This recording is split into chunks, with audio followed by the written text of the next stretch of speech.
Hello everybody, welcome back to another video. Today it's kind of a double type of video in that the first part of it is going to be some gifts that my dad sent me in the mail, and these gifts are related to a concert review which I have failed to post.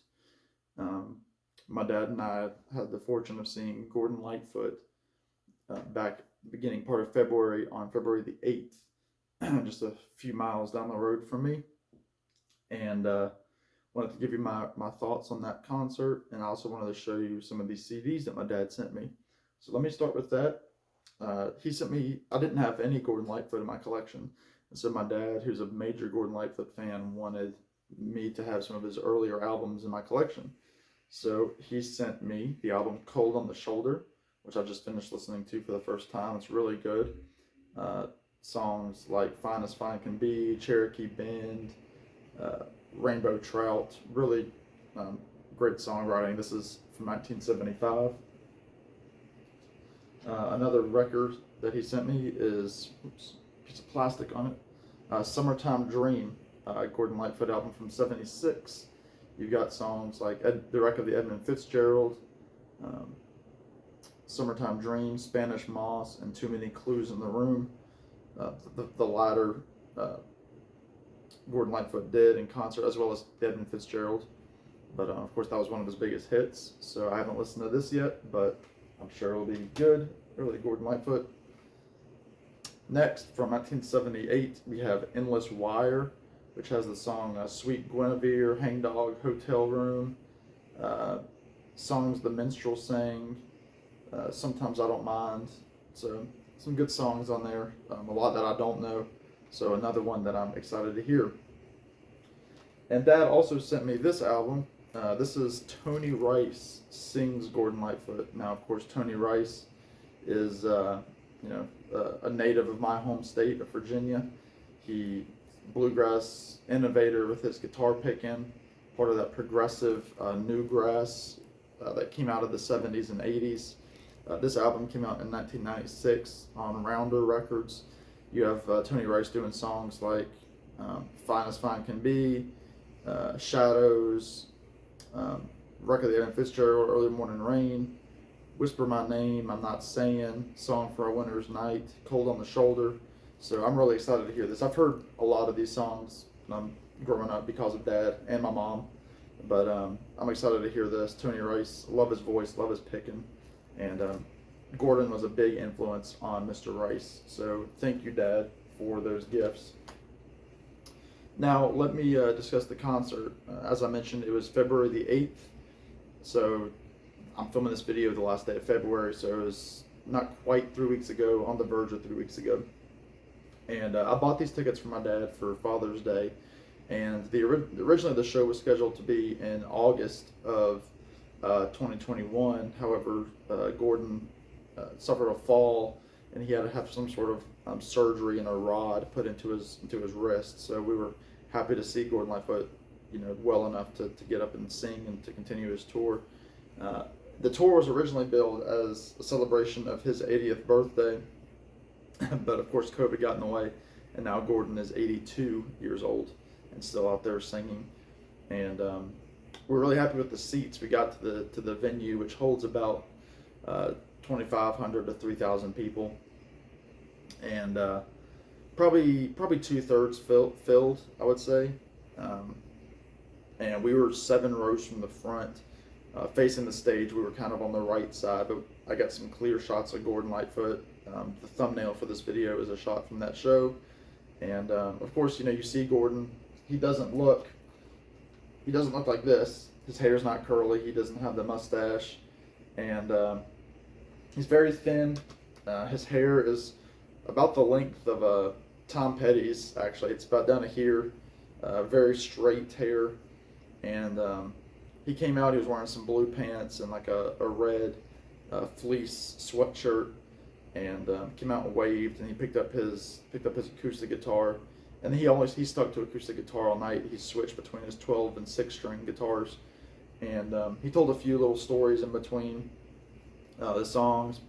He did all the hits. He did Sundown, Early Morning Rain, record of the Edmund Fitzgerald, Song for a Winter's Night, Carefree Highway. So he knocked out the hits and also did some of the deeper cuts like Fine as Fine Can Be, But Beautiful, songs like that. He also knocked out. Carefree Highway and Song for a Winter's Night really stuck with me for the night, and obviously you're not going to get the same Gordon Lightfoot voice that you've gotten back in the 70s and 80s. His voice is kind of thin. He had some surgery on it in the early 2000s, and it's always kind of been affected since then. But it's not that he can't sing anymore. It's just that his voice is quite thin, but and kind of frail. But I mean, he's a master poet, and to see him doing his songs and doing it at 82 years old, still doing extensive touring, is pretty remarkable.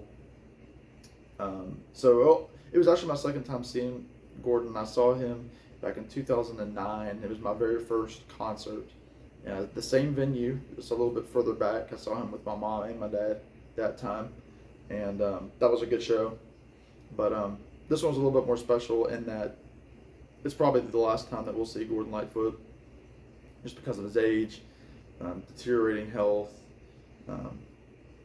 He didn't look great, but he was still doing the songs, and just he's a treasure, and I know especially Canadians really treasure him on another level.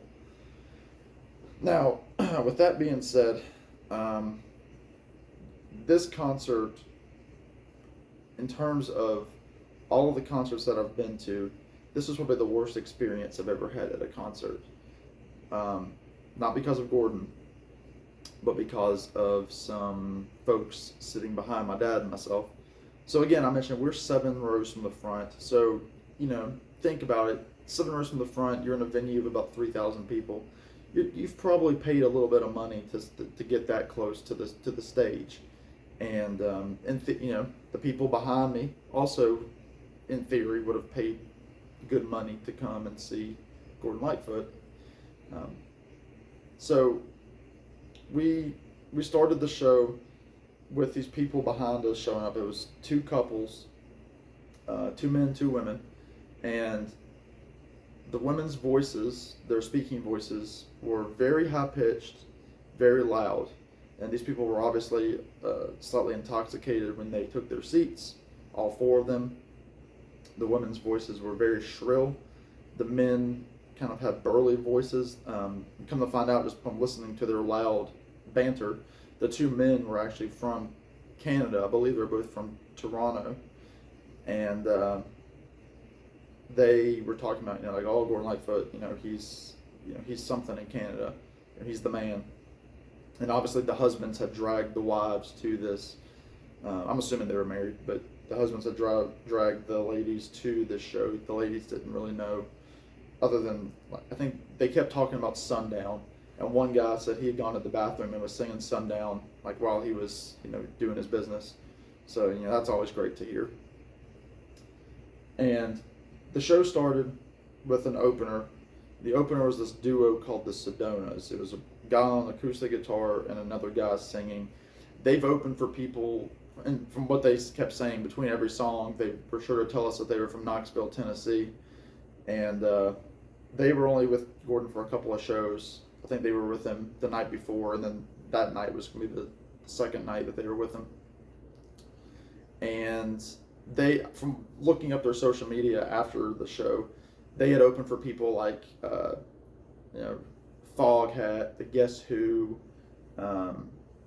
Three Dog Night, Rick Springfield. They catered more, and they were younger guys. They were my age, if not a little bit younger. But they catered more toward an 80s show, and obviously, when I looked up their social media, they were part of a full band, like a full rock band, but it was just these 2 guys because they're opening for an 82-year-old folk singer. And these guys were so full of themselves. I mean, the guy had like a mullet a la like Flock of Seagulls. He kind of wore like these 80s high top shoes and skinny jeans, and he had the whole 9 yards. Look them up. They're called the Sedonas. And he was like spinning his microphone stand around and was like had his hand up on the stand and was like sliding down like onto his knees. It was just ridiculous. It was ridiculous. And um, they were good for who they were, not for that show. People were really bored really quick. And these people behind me were whooping and hollering the whole time while they were singing. And so then the opener finishes. They did like 8 songs, and then about 8:45, Gordon and the band come out. They're cheering. That's fine. They're screaming. They've had a little alcohol, but from the moment that the Sedonas started their act to the time that Gordon Lightfoot finished his encore, these people did not stop talking, and I mean, it was like full conversation mode. Looking back on it, I wish I would have gone to an usher, let them know that these people were behind us intoxicated, and um, that they were disrupting fellow patrons around this area. And 3 songs in, obviously, like I said, Gordon's voice is a little frail, and these people are complaining about the quality, and even the men, the 2 Canadian guys, they were whooping, but then it was almost like an act, like they were overdoing their excitement. Like I think the one guy was trying to prove to his wife that I really want to be here, and then the woman was like, this was your idea to come to this show. Why can't we should just leave? We should just leave. And of course, the whole time I'm like, please, please leave. I would love for you to leave. No, they talked the whole show. I gave them a few of these looks where I turned around.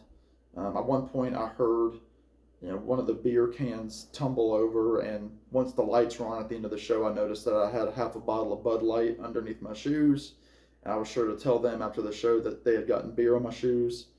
And thankfully, after the show, some guy on the row behind him, he looked like he could have been a former police officer or a Marine. He was in his 60s.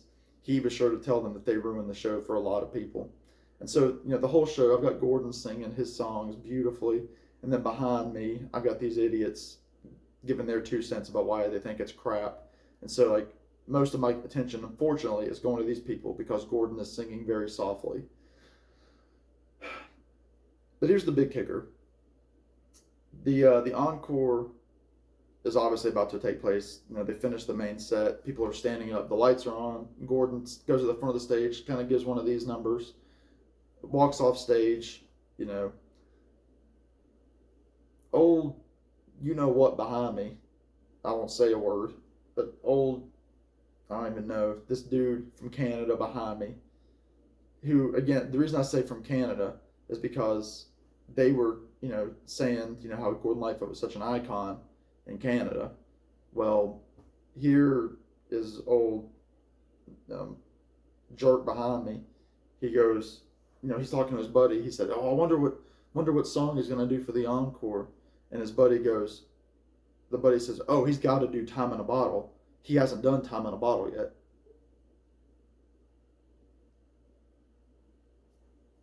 Just let that sink in for a minute. Just before I continue, these people are in the 8th row of this venue. So they've paid, they've paid for 4 tickets. They've probably paid a few $100s. They are waiting for the encore, excited for the encore, or curious as everybody, what's he going to do? And then this dimwit behind me goes, "I bet you he's going to do Time in a Bottle because he hasn't done Time in a Bottle yet." And he was saying it in all seriousness. For those of you that don't know, Time in a Bottle was recorded by the late Jim Croce. Jim Croce, who's been gone from this earth for well on 45 years. And these people, their favorite Gordon Lightfoot song was Time in a Bottle. Gordon Lightfoot, as far as I know, never recorded nor did he sing Time in a Bottle on his albums or in his concert. So, had I known that these people were waiting for Time in a Bottle, I would have surely said after the first song, you're not going to hear Time in a Bottle. Y'all might as well hit the road and take those beers with you. And please, please, don't make any noise when you head out. We would all appreciate it. That way, I would have an empty row behind me. I would enjoy Mr. Lightfoot and perhaps his last tour, and I would have left there in peace. Instead, I walked out of there, my shoes sticky from Bud Light underneath my tennis shoes, and I was searching the parking lot looking for the gentleman who told these people what he thought of them. And I wanted to find this man and shake his hand to thank him for his words. With that being said, I love you, Gordon Lightfoot. Thank you, Dad, for the CDs. Everybody, let me know what you think of these idiots. Maybe this is why I haven't done this review yet, but there it is. Hope you enjoyed it. Hope you stuck around to the end, because that was the big punch. And yeah, I'll come back with y'all with another more uplifting video very soon. So take care.